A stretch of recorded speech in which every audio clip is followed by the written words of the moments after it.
एक समय की बात है। पहाड़ियों से घिरा हुआ एक छोटी सी बस्ती में दो बहन भाई रहते थे, रवि और आयशा। रवि बड़ा भाई अपनी चालाकी के लिए मशहूर था, मगर वह अक्सर अपनी चालाकी को शरारतों के लिए इस्तेमाल करता था। आयशा इसकी छोटी बहन नेक दिल थी, मगर रवि के शरारती कामों में वह आसानी से शामिल हो जाती थी। एक दिन दोपहर के वक्त जब वह अपने घर के बाग में खेल रहे थे, इन्हें एक पुराना धूल से भरा हुआ संदूक मिला। संदूक के अंदर उन्हें एक चमकदार लकड़ी की छड़ी मिली, जिस पर प्रसार नुगार नक्श बने थे। छड़ी को अपनी दादी जहरा के पास ले गए।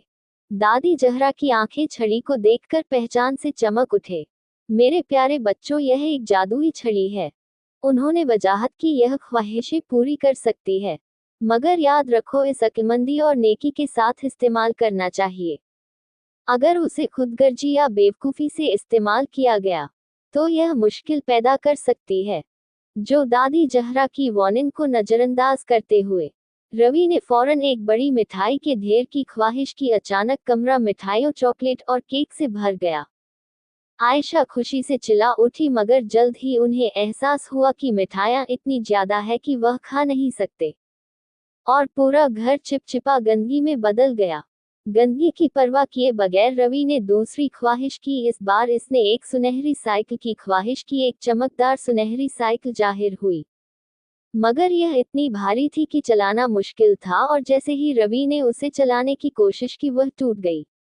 मायूस होकर उसने एक के बाद एक ख्वाहिश करना जारी रखा। हर एक ख्वाहिश का नतीजा किसी न किसी मुसीबत में निकला। आयशा, जो ये सब देख रही थी, उसे दादी जहरा की बातें याद आई। इसने नरमी से रवि से छड़ी ले ली और कहा, चलो इसे अक्लमंदी से इस्तेमाल करने की कोशिश करें। ऐसी चीज की ख्वाहिश करनी चाहिए जो दूसरों की मदद करें। रवि ने हिचकिचाते हुए इस्तेमाल करने लगा। रवि ने कुएं को साफ सुथरे पानी से भरने की ख्वाहिश की।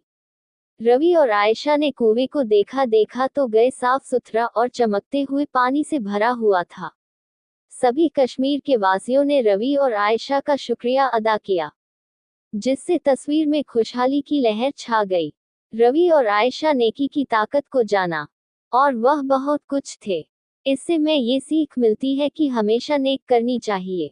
खुदगर्जी से केवल परेशानी है उत्पन्न होती है, इसलिए हमेशा नेकी और दूसरों की मदद करनी चाहिए।